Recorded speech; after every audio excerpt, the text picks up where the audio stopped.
Ladies and gentlemen, welcome back to another edition of Clocking In, where we talk about everything that happens on the pit. We did our week one or our season one recap previously. Check that one out if you have not already. But we're here to talk down and break down episode by episode everything that happens in season two. And we're starting with episode one. And when I say we, of course, I mean myself. I mean Chase Oliver. Sir, how are you doing this fine evening? I'm ready, man. I'm clocked in. I watched episode 8 today, and I'm ready. I watched episode 1 again, so I could be fresh. So it's fresh in my head. I'm rewatching one of the best TV shows on planet Earth. You guys got to be tapped in, or as we like to say, clocked into this damn show. It's one of the best ones. If our season one character recap and plot recap wasn't good enough for you guys, then watch it. Just watch it yourself. You'll see. But yeah, I'm very much clocked in right now, John. Yeah, I didn't get a chance to rewatch episode one simply because Colleen and I went to check out Scream 7 today. Oh, So be on the lookout for the review of that. Sid and I are going to be breaking that one down. We did our full Scream 1 through 6, and we'll be talking about Scream 7 soon enough. But before we get into all that, we're going to be talking about The Pit Season 2, Episode 1. And we got some new cast of characters coming in. We've got a bunch of people that we get introduced to during the course of the season, but we start off with Dr. Robbie arriving to the pit on his motorcycle, no helmet. Now he has the helmet with him. It's there on the bike, but he's choosing not to wear the helmet. We got to wonder if that's important to things to come. You and I have talked about that on the football podcast when we were just shooting the shit about the pit, and in general, we've talked about it. But this idea that Robbie's coming into work on July 4th, a day yes. notorious with rife with accidents. Usually, it's people shooting, fireworks off their hands into other people, into their bodies. Who could forget Jason Pierre-Paul not too long Yep. ago blowing off yeah, part of his hand, a football player for those of you who don't know. But how did you feel about Dr. Robbie appearing and showing up and like kind of like kicking us off like with the focus being on Robbie, kind of how it was in the beginning of season one, but like just reinforcing this idea that we see this through mainly through his eyes. Yeah, I thought it was just going to be a regular day because they didn't show us it was 4th of July until he actually gets inside of the building and he opens up the doors, and you just knew it was like, oh, yeah, there's going to be a lot of shit going on today. Literally, a lot of shit going on today. And so when you see it, it's kind of like, we don't know anything about Robbie yet, about him at this point. We just know that he's riding unsafely without a helmet on. And it's just kind of like, I get it. It's like, he's the main character. He's a strong character. He's such a badass. So you're just kind of like, yeah, Dr. Robbie, what a badass and stuff. But then at the same time, you're just like, there's a little bit of foreshadowing.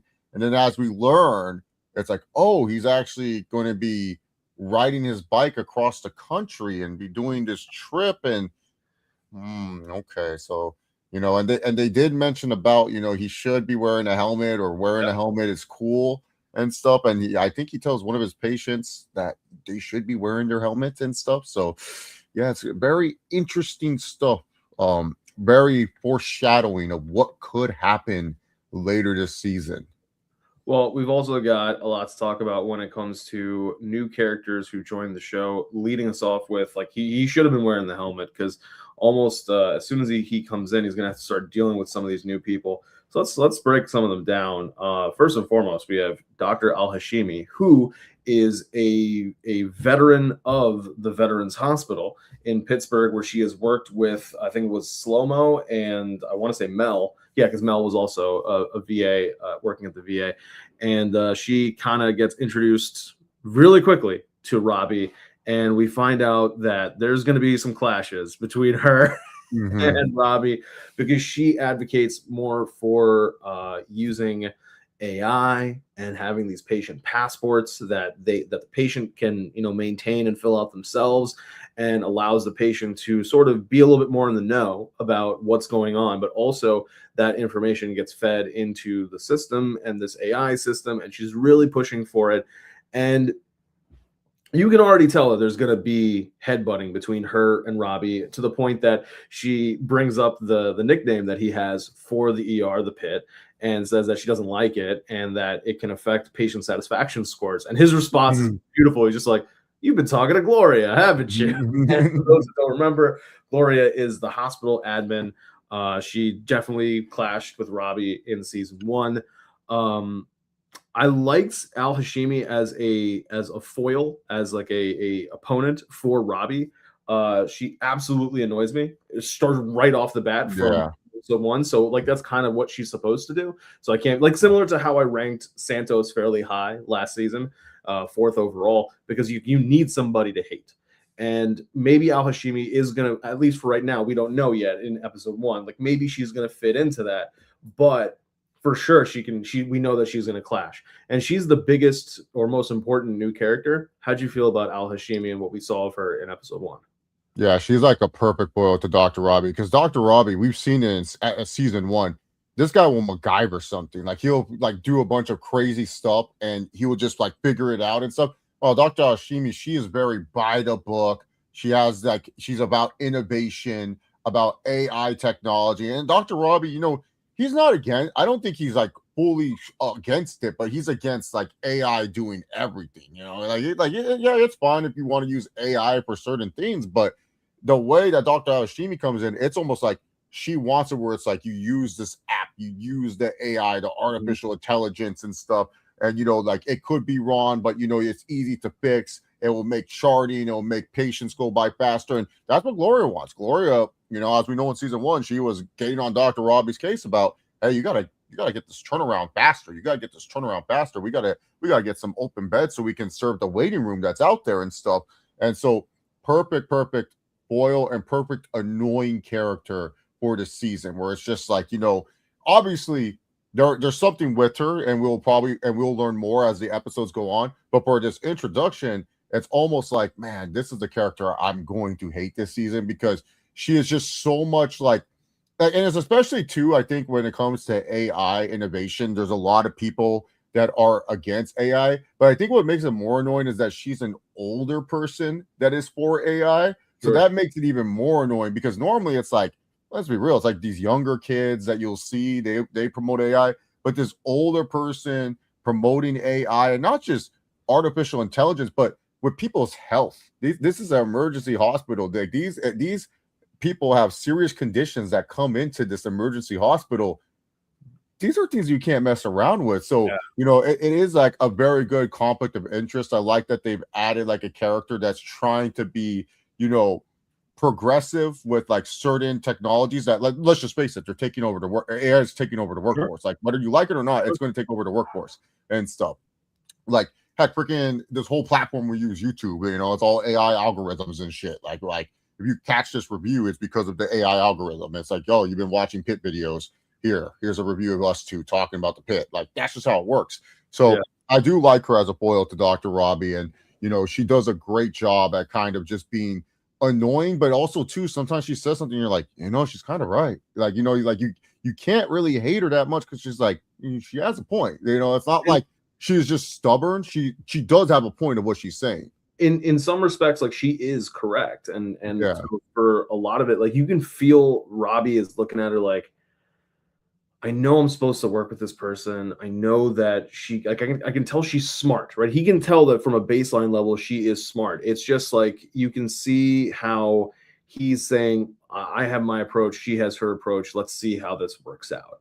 And we're going to feel that a lot when it comes to individuals that they're teaching and individuals that they're training, because lest we forget, the Pitt is a teaching hospital. It is a training hospital. And so we get introduced to 2 new doctors in doing their residency at or finishing their training and doing their residency at the Pitt, starting off with Dr. Joy Kwan, who we don't really get a lot about in this episode. We don't really get too much from her. The one that we do get a lot from in comparison is Dr. James Ogilvy, who, if we're gonna learn to hate, if we're gonna love to hate Al Hashimi, we're absolutely gonna learn to hate, or love to hate Dr. James Ogilvy. How'd you feel about these two new additions, particularly how they fit in with, like, because you can say Whitaker's the quiet, but nervous one. Santos is the loud and confident. You know what I'm saying? Like from that like archetype kind of thing. Yeah. Like how did you feel not just them as individuals, but how they fit into the larger like Pitt family, Pitt team? Yeah, so Ogilvy, he fits the mold of just like the cocky asshole that I felt like this show was missing. Like everyone's gonna say, well, Santos was that, but it's like Santos is like cocky, but it's like she's confident in her abilities. This guy's just straight up cocky. Like he thinks he knows all. Like anytime they ask a question, he has like the answer and stuff. He's the smartest guy in the room. Like he's that archetype. He's that annoying character that just knows everything. He's correct for the most part, but he is just super duper cocky and just not likable. While Joy Kwan, it's like, I mean, she there. I mean, she's cute. Yeah. Like I don't know what you wanted to say more about her character in this episode. I mean, she's just like a nice, cute looking girl. Like, yeah, awesome. Like, cool. Like, there's more diversity, I guess, within the cast, but yeah, she's just very much like just quiet and stuff. Like she doesn't really do much. Like she's good for like, little bit one-liners, but other than that, like her introductions is kind of more quiet, more than Ogilvy, who is like, yeah, this guy's gonna annoy you the whole season. Like you can just tell right off the rip. Like you don't even need to watch the rest of the season. Like, yeah, this guy, he's going to be a problem. He's not only going to be a problem, he's going to be an annoying problem that you don't want to watch at all. Yeah, yeah, and we also get. I think she's introduced in this episode, Emma Nolan, a new nurse who's going to be joining the nurse crew of the Pitt. And for those individuals who are nurses or related to nurses, like myself, I'm married to one. It was a nice little touch to see a newbie getting a new person there, because like you could argue that the Pitt, it does focus on the doctors a lot. And so it's nice to get some reinforcements for characters on the nursing side of things, just to give that, a different perspective. Because a lot of times these medical shows do focus on the doctors, and the doctors do make a lot of the big decisions. But if you work in the medical field and you work in an ER, I'm not just saying this because my wife's one, but the nurses have a lot of knowledge and a lot of power. Like they actually control a lot more than people think. So to have more nurses involved in the show, I really like that. What did you think of that like Pitt Fest plaque though? That like was thanking thank everyone who participated and was doing. Like I thought it was it felt like, because like what we learned about Gloria from last season, it felt more of like something that the hospital admin just kind of threw up there. Like the obligatory, like, let's have a pizza party kind of thing, versus something that actually meant something. However, you can feel from the people who were involved that plaque does, in essence, it does actually mean something. Yeah, no, it reminds them of like not only the lives that they lost, but the lives that they saved during that Pitt Fest shooting. They saved a lot of lives. We touched on it where like Dr. Santos did the Raboba strategy to save that one woman's life in one of the episodes. So yeah, no, it's definitely something to look for them to look at as saying like, oh, like this is something that they can hold. But some of them, they don't even want to remember this day. Like they don't even want to think about this day, because it was a day that was rough on many of them. Like it was a long day of full of betrayals and hurt even before Pitt Fest happened. So it's a bittersweet sweet thing for some of them. For like like a Dr. Santos and a Whitaker and stuff. It's like a day of like, hey, we survived that day. We can survive anything. And then for a guy like Dr. Roby, it's kind of like, we did a lot of good things, but there's a lot of bad things that happened too. Yeah, it's it does kind of, but like it just kind of reminds us of what last season was, and sort of like what we have to look forward to in the sense of from a TV drama perspective, right? Yeah. So all right, so let's get into a little bit more of this, because we've covered our newcomers. Let's talk a little bit about our old comers, or our returning veterans, if you will. And none other than, or we should, I guess, start off with none other than Dr. Langdon. Dr. Langdon returns to the Pitt. He went to months of rehab for his addiction, and most of the staff, like, they do kind of greet him well, right? Like Langdon, Mel, like, goes, like, she's like about to hug him and stuff, but Robbie is absolutely very cold. Frigid, one might say frigid, despite the summer heat of Pittsburgh. and he sticks Langdon on triage. So for those of you who don't know what triage is basically like patients come in and they are immediately seen, and it's like the kind of the first step of getting admitted to the ER or getting brought into the ER. It's kind of like that preliminary junction. And if you can do sort of immediate short-term treatment that'll just get them in and out, that's where you would try to focus on that. So the problem with that from a medical, like a doctor or nurse perspective, is that one, you have to be really fast. Two, you have to be really accurate. And three, you have to remember that there's going to be a volume. Like you're going to see a lot of people. So for Langdon, like that's not like the best place for him to really be coming back, because this is his first day back. It's going to be, you're going to kind of get thrown into the fire, and Robbie doesn't want to deal with him, because if you're in triage, you're in a separate section. So yeah, we'll do that for next. One of Langdon's first people that he treats is Louis, our pal Louis. Yeah. Louis is back, a frequent flyer of sorts at the Pitt. He's got his membership card, his Admiral Club card. Louis is there for a toothache, and for like, just like some tooth related problems. And Langdon, as part of his Narcotics Anonymous, or Drug Anonymous 12-step program, rehab that he's been through and all this sort of thing, he needs to make amends to the people that he hurt, whether they realize that he hurt them or not. He has to make amends. And one of those persons is Louis. And this is a case where the person doesn't really know that he was wronged or that he was hurt.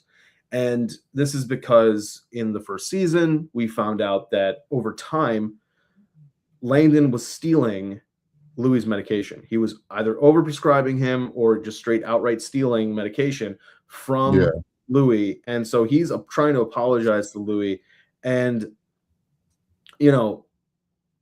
Louis gives like such a great response, where he's just like, he's trying to tell Langdon it's okay, it's all right, like it didn't bother me, mainly because like he's just finding out about it. Yeah. But also, the way he says it to him is he's just like, like I never really liked taking the pills anyway, so like it's all right. Probably wasn't even taking them anyways. Like he probably was just like he was just going to the liquor store after every session of getting his liver drained and going back and getting more alcohol. So he didn't really care that Langdon was doing that. So how did you feel about the return of Langdon, and we see our good friend Louis once again? Yeah, no, you could tell, man. Langdon and people have probably been in Langdon's position before, where you're in hot water with your boss or something, and like you're just expecting like something happened, like you either messed up on a report or something happened. And instead of it, like, like, hey, let's just solve it out, it's just like you're in timeout. You get put into the poopy position, as I like to call it. You get put into a position where the boss, the least interaction, the better. And that's what Robbie did to Langdon. He was just like, I don't got time for this guy. Put him in triage. But it was also, smart of Robbie to kind of put him in triage because, hey, we don't know where Langdon's at this point. He's been doing the 12 steps and he's been to rehab and stuff, but it's easy to relapse. It is easy to relapse. So Robbie did the smart thing, because if he's just seeing a bunch of patients, that doesn't give Langdon an opportunity to write prescriptions, to do it, to sneak it. And in triage, you would notice, and I noticed because I've been in triage before too, for like quick little fix situations. It's like a nurse is with that doctor at all times, so they're double checking their work, making sure that everything's going smooth, and making sure everyone that gets into triage just gets out fast. So Langdon can't, overprescribe. Like they'll know something's up. So Robbie did the smart move at putting Langdon in triage, so that way Langdon can't be all like, he can't tell Langdon's back. He doesn't know what Langdon's like at this point in time. So smart move by Robbie putting there. But yeah, Langdon was in the doghouse. Like he was in the poopy position of triage. And then the Louis interaction, it was just like one of those, like you just didn't want to see it happen, because like, not that you didn't want to see Louis, you just didn't want to see him here, because how the Pitt is. The Pitt is one of those shows, it can rip your heart out. And so you kind of knew, like, is Louis going to make it out of this? Like you kind of had an idea, like, oh no, no. When you saw Louis And then Louis, as we mentioned, was the comic relief character.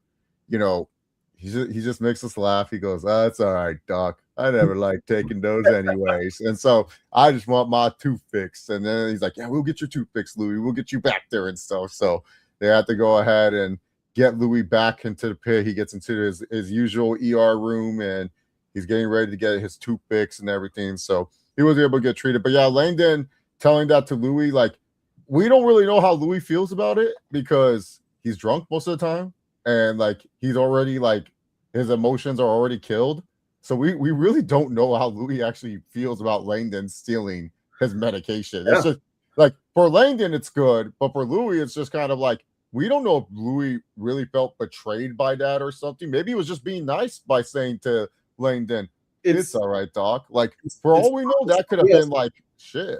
It's possible, like, it didn't even really strike him, like, what Nathan was telling him, like, even from the because, like, maybe there's, like, that vague notion, like, oh, if I had the right dosage, would I become better, like, that kind of thing, but, like, not really in the case of Louis because it was more his problems really are more addiction based than like actual like liquor. Like, sure, there's damage to his body from the alcohol he's consumed, but like the real problem was the addiction, not the actual alcohol. Like, you could solve the alcohol problem, but he's just going to drink more alcohol. So like, what exactly. you gotta treat the actual addiction first. So from there we move on. We now get a little bit more into our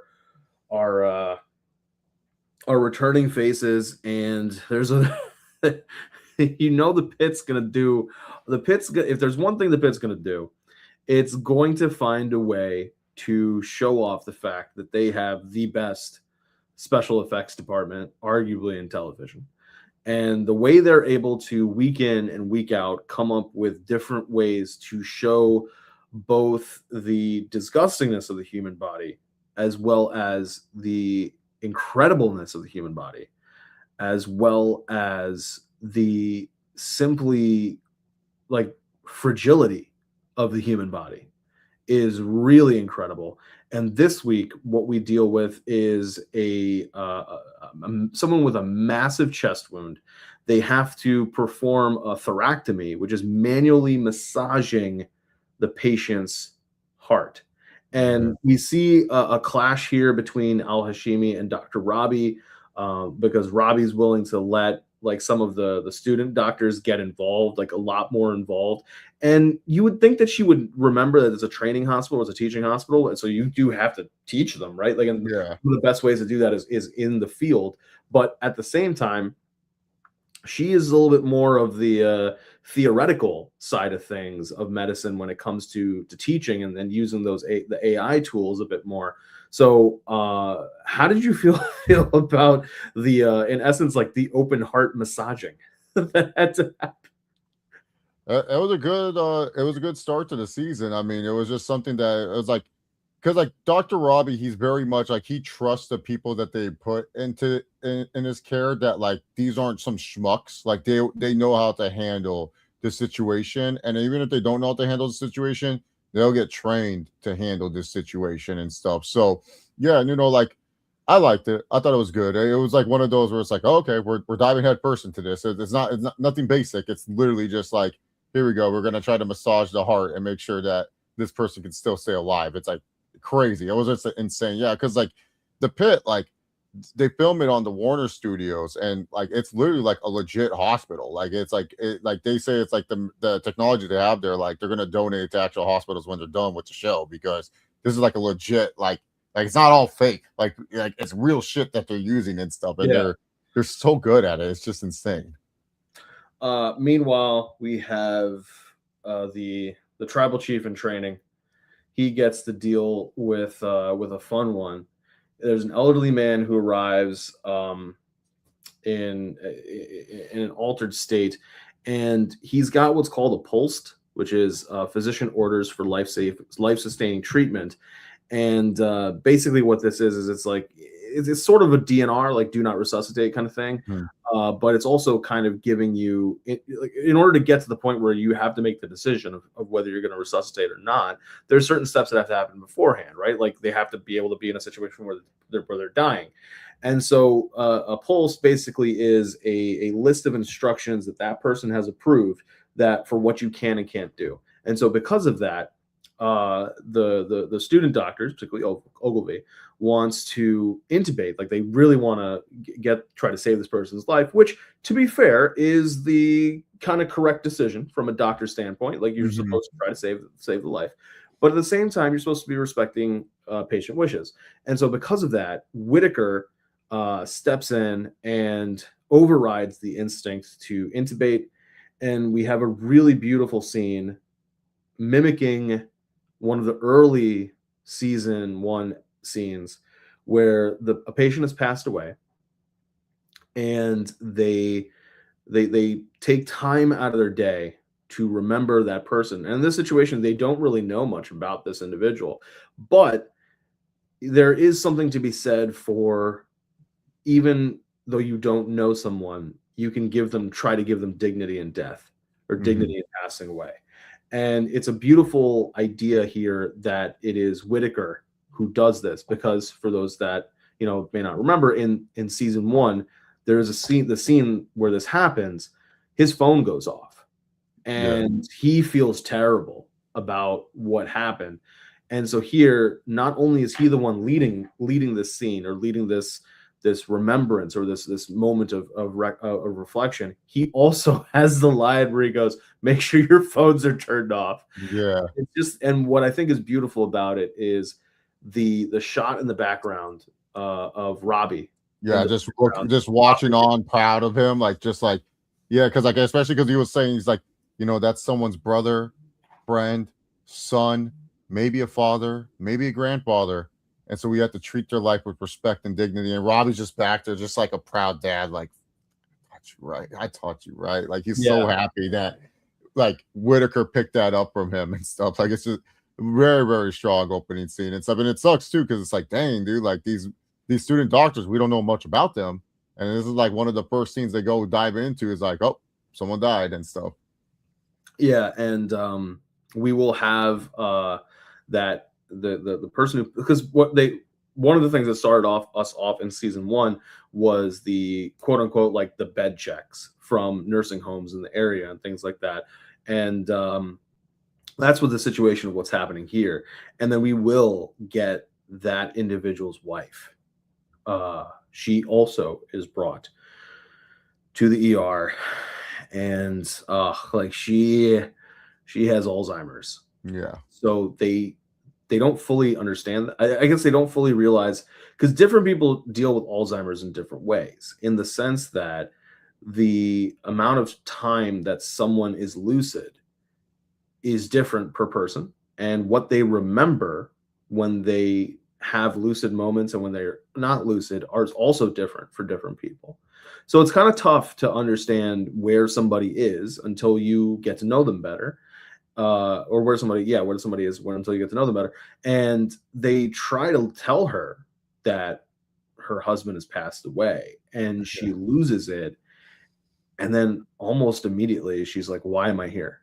Yeah, like, what's she going goes on? up like, "All right, let's go to the store. I'll start baking your favorite meal." And then like Whitaker has to tell her again, and then it's just like, "No, not my Robert." And then I gotta say again. Yeah, like you got it. Like,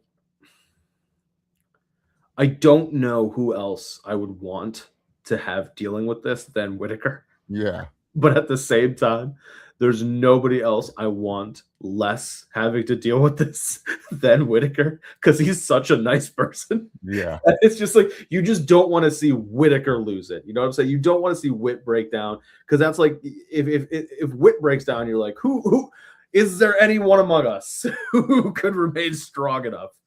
I will say that, and I've said this to Colleen, like the number one disease that I fear the most is Alzheimer's, because not just the idea of losing the independence, right, and being unable to remember how to do things, or remember what you need to do and all that kind of stuff.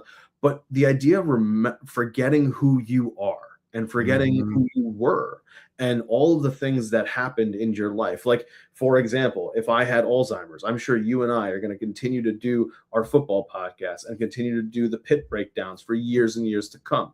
But the idea that down the road, I would forget these great conversations that you and I have had Yeah. and the time that you and I have spent. And that's just one aspect of my life. Like, that would be terrifying to me as Yeah. somebody who is, like, I'm not trying to say like I've done a lot of things in life, but like the things I've done, I did. And so like you Yeah, want to exactly. remember those things, right?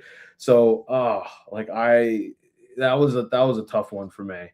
Yeah, I'm definitely afraid of Alzheimer's. One of my claim to frames for especially with my friends, I have one of the best long-term memories that you'll know. Like I remember stuff from when I was a little kid and stuff. Like my first memory was me crying because I was just in the snow when I was 2 years old when I was living in Washington. But I can vividly tell you like everything and stuff. And my friends, they'll legit call me. My friends from high school will call me, "Yo, Chase, do you remember this day, and I will say it beat by beat, give them the backstory and everything. They're just like, dude, see, we knew Chase would know this thing, man, because like they'll reach out to me just to do it. They call me like the encyclopedia because they would know it's like, no, no, no, like call Sure. Chase. Like Yep, my yep. friends will literally say, call Chase. Like he will remember the situation. Like, no, Chase.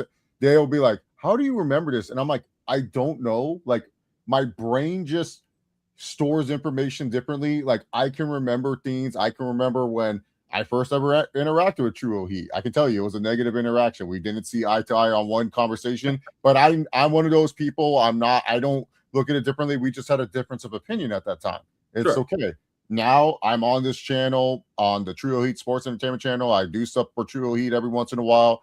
It's great. I love it and stuff. But I would hate to have Alzheimer's because it is taking away what I feel like is like a superpower that I have of a long-term memory where I can just remember things and just remember like the stupid stuff. And like I can remember like random shit that I do. Like I can say, like, oh yeah, like people always will be like, especially sports and wrestling and all the knowledge that I don't know if it's useful knowledge, but it's knowledge that I've Right, right. gained. And Yeah. like I can tell you, like, oh, I can name all the world heavyweight champions from 2003 to now, and then you'll be like, what's the matter? It matters to me that I'm able to know this. Or even at work sometimes, like, oh, like my boss will tell me, like, she'll come up to me, hey, who was that one customer, blah blah blah, and I'll be like, oh yeah, da da da da da, and then she'll be like, yeah, and then I'm like, yeah, she was wearing pink that day and stuff. They will ask me because they know it's like, yo, Chase won't remember this. They're like, when mannequins get changed, because I remember it, they'll go like, yo, Chase, was that mannequin wearing black? I'm like, no, remember it was wearing blue, and we had to change the blue dress like 3 days ago. And they're like, freaking Chase, we knew it. So they'll ask me questions because they'll know, like, yo, I just remember these details. Like I Right. remember small details, but I just have a long-term memory. So like they always trust me with that. I just love having this long-term memory. So if I had Alzheimer's, that is a disease too, man, that I fear the most too, where I'm like, bro, you take away my long-term memory. I don't know, man. Like I feel like I would be like, yeah, like I said, losing my superpower. Yeah. Yeah. Let's move on to something a little bit funnier. It's funnier at someone else's expense. But we've got Dr. Mel King, arguably our kind of golden retriever of the Yeah. cast. And she's a little down, and Santos has a great joke. She's like, what's going on with you, Mel and Kalia? And Mel it tells Santos that she's got some problems or she's concerned it's affecting her work. She's been named in a malpractice lawsuit, Mhm. and that's going to require her to give a deposition. That's later in the afternoon. And so, because she is one, never been named in a malpractice lawsuit, and two, which I guess technically is more important, she's never had to give a deposition either again, like in a lawsuit against her or as an expert testimony or anything like that. She just is so out of sorts about this. And if we remember anything about Dr. King, about Mel, she is somebody who sort of like her sister is autistic. Her sister has issues, and some of those, like Mel also has some of those issues where she likes things a certain way, or she likes certain Yeah. routines. And so like this is such a departure from the norm for her that she is struggling with how to deal with it. And it does give some fun interaction between her and Santos, and we learned that Santos is she's still Santos. You know what I mean? Like she's Yeah. still, she is still Santos. Meanwhile, we've got a little back and forth between what was it? It was Mohan, yeah, Dr. Mohan and McKay. Samira is Dr. Mohan. She was committing to a partnership track in Jersey, which is a huge thing to do. Like you are one, obviously you're uprooting your life because Pittsburgh to New Jersey, even if it's relatively like close, it's still many, many miles. It's not like Yeah. Philadelphia in Pennsylvania. We're talking Pittsburgh, other side of the state, but also it is a situation where a partnership track, like you're locked in. Like you are locked. It's difficult to leave. It's difficult to make those changes. So she's committing to that in order to be close to her mom. And then she finds out her mom is going to go on a cruise for a year around the world. Mhm. I'm like, what the fuck? Like, that's got to suck. Meanwhile, McKay is alone for the weekend, and she hasn't had any interaction for a little while. So She's in heat. she's she's looking to potentially meet someone who she can, it doesn't have to be a long relationship, could even be a one night stand, but she's Exactly. looking for something along those lines, just to keep yourself in the game. Yeah, she So wants some fireworks of her own on 4th of July. so she's got that going for her. And so like they sort of share like their respective struggles. And then when McKay starts talking about sex, Mohan's slow-mo is just like, yeah, you didn't need to tell. McKay goes, is that too much for this early in the morning? And Mohan's like, it's too much for any time of the day. Like you didn't need to tell me. It's like sometimes when people tell me things like of a very personal nature, I like one of my like stock standard responses, and I think I may have said it to you as well, is I appreciate the fact that you think that our relationship is close enough that you feel comfortable sharing that with me, but I didn't need to hear that. Yeah. And you can tell from Mohan, Slow-Mo is like, I really did not need to know that.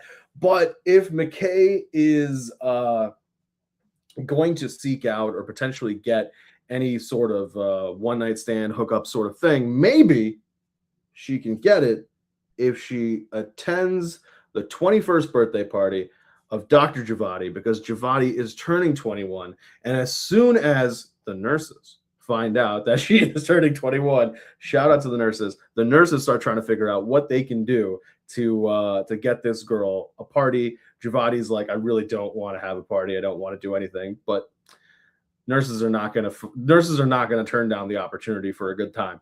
So It really doesn't matter what she wants. She's turning 21. It's an excuse to have a party. And she's also ignoring her mom's calls and texts. How did you feel about our kind of reintroduction to these four doctors specifically, and sort of getting information about where they are in their lives and the problems that they're going to be facing over the course of this day? Even if it's something like a long-term thing like Slow-Mo's situation, we're still going to get some form of development of it. So how do you feel about our kind of reintroduction to these doctors? Yeah, I thought it was a good reintroduction for Slow-Mo's character, because she was kind of like, a doctor they were kind of like shitting on all past season one, like that she moves too slow and stuff. But she seems more competent so far from this first episode back. Like she feels like a lot more efficient, minus like her phone ringing during like certain points. But other than that, she feels very much more of a better doctor than where we left off in season one. Dr. McKay, it's kind of just like, yeah, we will see how this plot point goes. It's kind of like they just didn't really have anything for her. Like they were just kind of like, okay, like she's a great character. She had one of the best moments on the show last year, but what else do we do? And then they're like, yeah, we'll find something. So she kind of just feels like she is just like, she's there, but we don't know what her overall arc is going to be. So it might change. Who knows? Like we'll just have to wait and see on that. Dr. Melkeen, I feel bad for her because like she was one of the more lovable characters, and she was like kind of like the good a good comic relief character. She's too worrisome this so far. It's just like she's worried about something where it's just like it's out of your control. Like you're getting a deposition and stuff. Like you don't have to like, but she's making it like it's the end of the world. Like she's going to like lose everything she's worked for and stuff. And it kind of sucks because like it kind of overtakes like her, like what she's like, she is a good doctor. Like the only time we saw her not think about that deposition is when she saw Langdon. Like that was the only time when she was like happy. Like she was like, that's her guy. That's her favorite doctor right there. It's Dr. Langdon. And so now it's like she's just thinking about this 24/7. It's like it's just really, and Javadi, like she's Javadi. Like, I don't know what you want me to say about her. I mean, she's there, like she's cool, she's funny. Like I don't, they don't really do much with her besides that her parents are both successful doctors in the hospital. Like she is like the stereotypical prodigy kid, you know, and stuff. But you know, she's like the, you know, the one where she doesn't want to be in her parents' shadows and stuff, or she doesn't want attention on herself. And it's just like, you know, like I get it. She's very humble, very nice, very sweet. What's whatever. Like she has funny facial expressions. That's for sure. Good. I think the actress is great. Like the actress, does a good job with this character. It's just like the character. Yeah, the character is like, you know, this is like the cruiserweight champion, bro. Like Dr. Javadi is like on SmackDown. She's Gregory Helms. I'm like, this is Gregory Helms over here on SmackDown Circa 06, and the other characters, these are the mid carders. Like we're trying to figure out who's winning the U.S. title over here, buddy, and stuff. So yeah, no, but yeah, Dr. Javadi, like she's fine. Like I don't know, it's like a weird arc to give her at this time. Like, oh, she's turning 21 and stuff. It's like, okay, like sure. Well, while she's still a student, she's still a student doctor. That's what we learned. Like she still has student, like she's the prodigy. Yeah, she's the only one that's still a student out of all her classmates. Well, one of the other, it's an age thing. It's an age thing, probably, huh? No. It's not that. I don't think it's an age thing. It's just like because she started when she was younger, so technically speaking, she is still young while doing it. Oh, okay. Yeah. But if there's something else that McKay has to worry about, it's she treats a guy who has a wrist injury after a fall. He's aggressive. He's, you know, all over the place. And then she tries to ask him sort of like the same questions a few minutes later. Yeah. Just like do a little brain check. And he is, again, all over the place. But now he can't even remember like what he said earlier. And it was sort of like from a writing standpoint, a great parallel. From a me standpoint, I was like, oh shit, are they about to tell me that this like late 30s, early 40s man has Alzheimer's? Like that was my, like, because of the other, I was like, oh no, could it happen like this? Because this is scary as shit. But luckily, McKay's able to get him on the right path by being able to identify what's going on. And you know, meanwhile, what I think is a great reference, a great callback to last season. We have Santos and Perla treating a 9-year-old girl who has a lot of injuries, and while she's trying to treat her, they kind of pick up on like other bruises on her body that aren't consistent with you know, what she actually came in for. They do a urine test and there's blood in the urine, and Santos's antenna immediately pops up. She's in the hunt mode now. Everything else, her charting, anything off the limits. Like she's now trying to figure out what's the bottom of all this. Yeah, because if we know anything about Santos, it's anytime anybody comes in reeking of abuse or potential abuse, especially if they're children and especially if they're little girls, she is going to get really into the case and really try to figure out what's going on. And I think I want to say that they do this. They set up this storyline because of some of the backlash that they received from the season 1 storyline. So we'll see how this one goes as we as we continue. But I wanted to ask you, where was it? The goodness, I had it.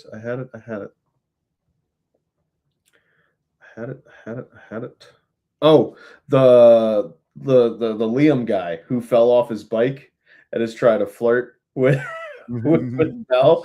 What did you think about that? And Mel, like, because it's part of Mel, like, just like being completely oblivious, because Mel would have been oblivious more than likely anyway.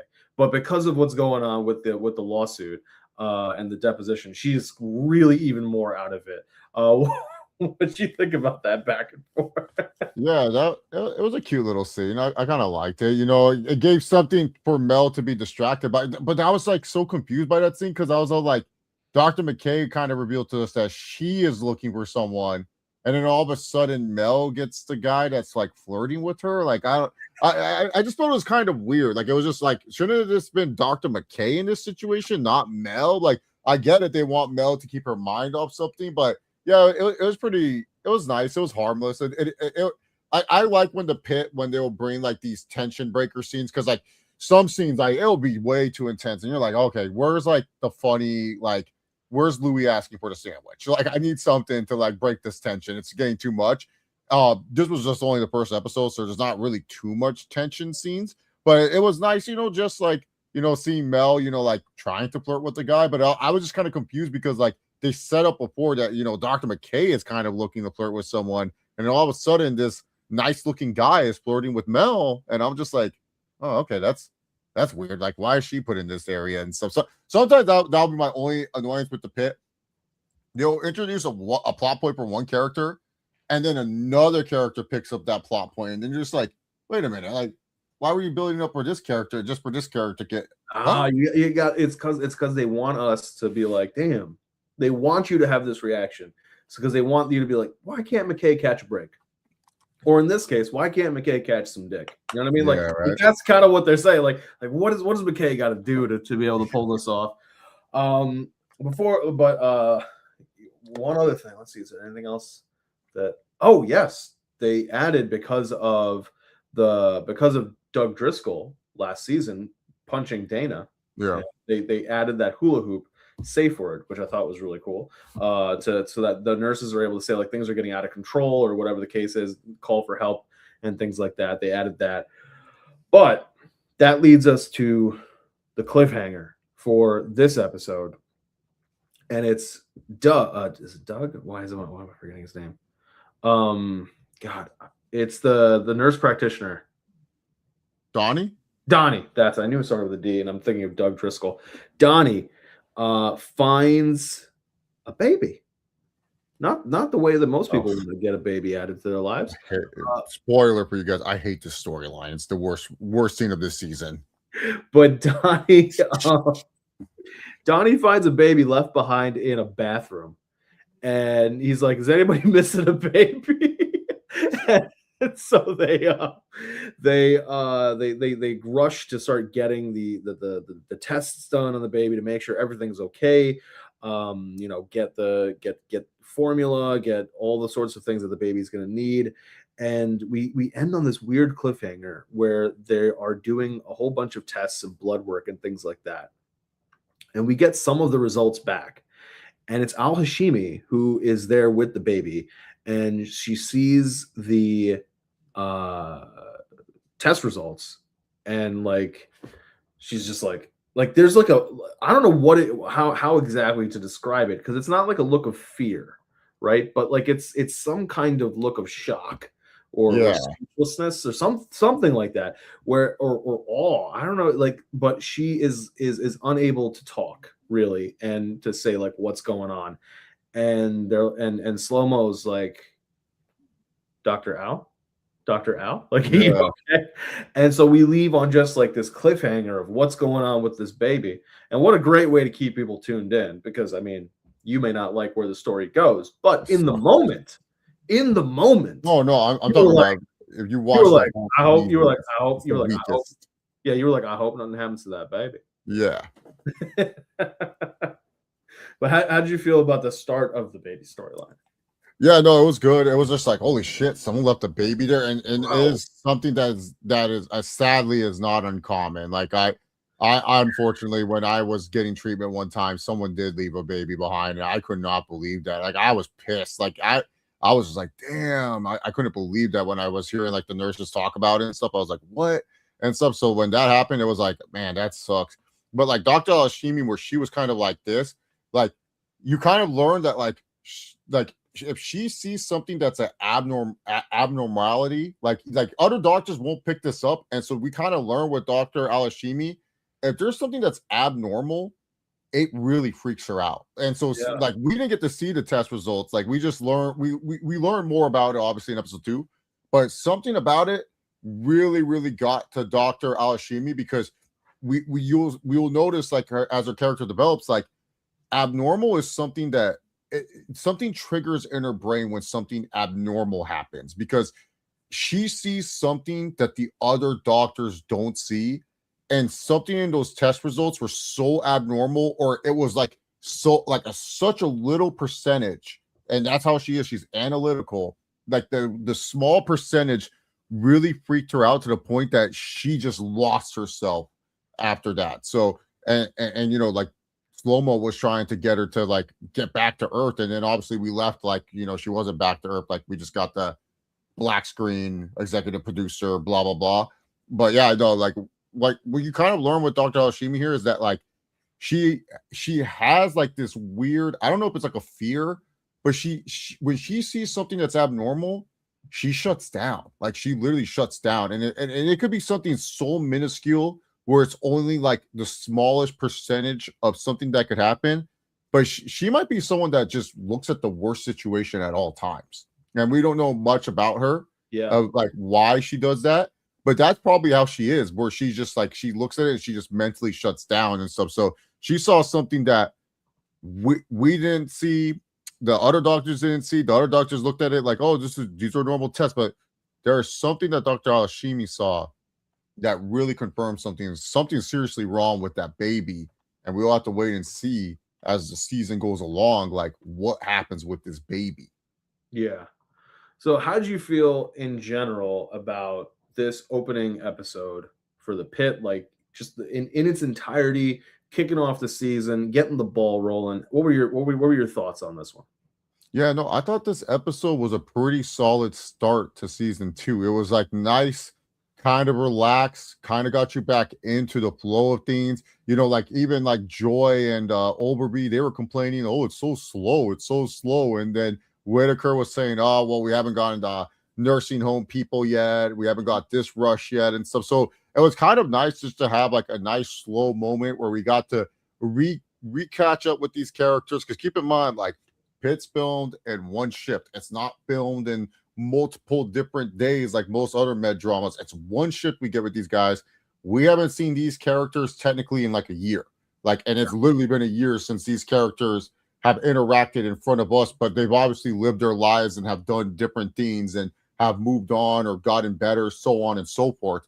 So we're kind of like still learning more about them. So I kind of like this episode of just a nice reintroduction. And what I liked about it too is like, even if you didn't watch season 1, you can jump into this episode. You can watch the previously on the Pit recap. That gives you enough information, and you can kind of conceive these characters in your own way. The only character where it's like, hey, what the fuck did I miss with season 1 is Langdon. Like, that's the only one where you're just like, man, why is Dr. Robbie such a dick to this Langdon guy? He looks like a nice guy. And it's like, yeah, until you learn he was stealing medication from people and stuff. But other than that, like, It's like he seems nice, and then all of a sudden he's like talking to yeah. Louis, and he's like, "I want to apologize for stealing your meds." You're like, "Oh shit!" Yeah, exactly. So like that's one of the things that I tell people. It's like it's more of like this was a nice little introductory one, but it's also one of those season 2 episodes that I like that some shows do where it's like, hey, you don't necessarily have to have watched season 1. If you watched it, great, awesome. Right. But you can jump into season 2 and then you can go back and watch season 1, and then you have a whole different viewing experience of season 1 compared to like if you just watch it from like season 1 to season 2, like we are. You watch season 2 and then you go back to watch season 1 because you love season 2. You view these characters in a different light, and you'll be like, oh, okay. Oh, it makes more sense why this character was like that. Yeah, and stuff. So yeah, I thought they did a really good job of this kickoff for the season, and really getting us going, and like kind of you hit the ground running, and it's very similar to what they did with episode 1 of season 1. They have a lot more things to juggle now, which is why I think you were picking up on this idea of like what's Javati doing, like what is like kind of like what does she have to do in this so far. yeah, And that's because they have to now talk about Ogilvy. They have to talk a little bit about Joy Kwan. They have to introduce Emma Nolan, the nurse. So like there's these little things that they gotta get the ball rolling to get us caring about these people. But they know that they can kind of slow burn some stuff with Javadi because they're saying to themselves, these people already know who Javadi is, so it's gonna be all right. So I think they did a good job for this episode. Granted, we are doing this in sort of a delayed standpoint because we're in real life. Episode 8 just dropped, but it does create like that interest to keep going. And like I'm saying, like I'm interested to see where this goes because I know it's going to be good because the Pitt's always been good. But let's see. Any final thoughts? I think that's. I think they did a good job reestablishing everyone and just kind of we got to let the play develop. We got to let the play develop. Yeah, right? we got to let the play develop. We got to just let the pick cooked. We just clocked in, John. We just started our first hour. The rush hasn't hit yet. We already got a bunch of people in the waiting room. We just clocked in, bro. We can't be taking breaks right now. That's true. But that's gonna do it for us. For how this. much of psychopaths we would be? Could you imagine if we did like if we reviewed the whole season of the Pit, but instead like we did like a whole 15 episode. We did a whole 15-hour stream. So each hour we talked about one episode. And then we go to the next one. That'd be some true sicko shit. Yeah, we need a lot of free time to do that. But when you and I do have the next time we have free time, that's when we will be back to clock in again for the Pit. Chase, let the people know where they can find you. Mike, you can follow me on X at ChaseOliver68. Around the Point Network won't be on from this next week. Got scheduled mostly in the afternoons, and that's when Steve does the show. So won't be on. We'll try to make the Trio Heats Elimination Chamber watch along. I get off like during the middle of the show, so it just depends. Like, if I get off and if I can at least watch a little bit of the show because I don't want to get spoiled. I don't really care about certain matches. I just don't want to get spoiled on the chamber matches, to be honest. So it just depends on when I can jump in and stuff. So I mean, we kind of know what's happening with Punk and Balor. Yeah, no, I just want to see who wins the women's chamber. Like I kind of just want to watch. The men's chamber doesn't interest me. The women's chamber interests me a bit more. So yeah. And I just don't want to get spoiled on it before I see it. Yeah. And you guys, as always, can catch me here talking about football with Chase. We got we're going to be coming back. Yeah, we're coming back with a true off season next week. There's a lot of things to talk about as we head towards free agency, and we will be doing a quick recap of the NFL Combine because the Underwear Olympics are happening as we are doing this episode of the Pit. And some interesting, fun things happened. We saw some incredible vertical jumps from some people.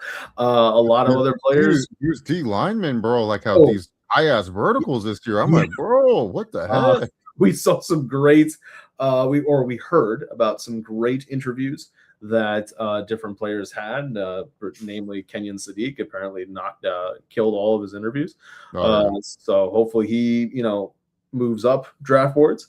At least for him, there's people out there who would want him on their team.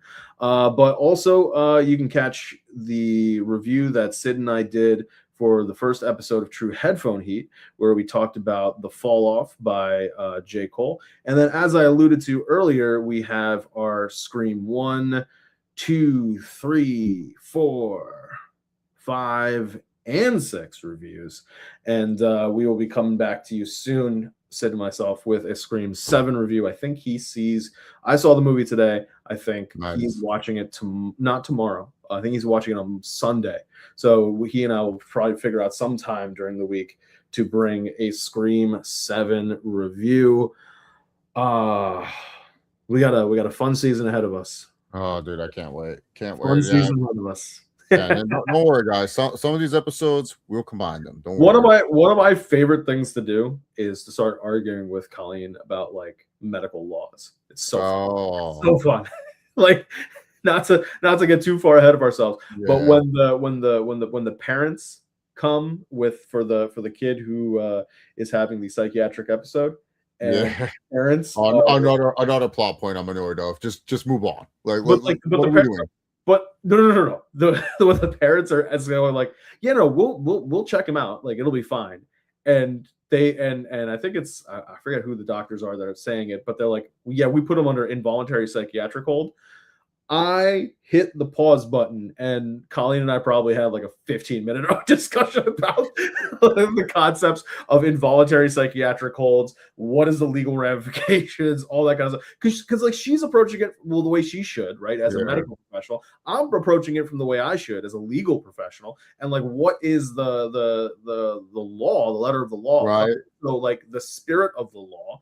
And ultimately, from like a political standpoint, I am a like personal autonomy, freedom to do what you want kind of thing. And if these people are the legal guardians, or they would be the legal medical point of contact, they should be able to override an involuntary psychiatric. Yeah, exactly. Yeah, I'm with you. I'm with you on like, that. No, like, I'm with you on that. And of course, Colleen's looking at this from the but he needs help perspective, right? Like she's looking at it from the medical. So like that's why the conversation, like we spent more time, I think, talking about the situation than the actual scenes were. So fun times ahead. I'm sure that's like me with my girlfriend when she watches the UFC embedded. I'll be pausing it and she'll be like, "What are you looking for?" I'm like, "Just gotta see how his weight cut's looking. Doesn't look good. Doesn't look good." She goes, "How can you tell?" I'm like, "Right there. His rib cage is showing." I gotta see what he's eating. What's his diet? Like I'm locked in when it comes to like UFC embedded because I'm like, how many minutes he be in the sauna?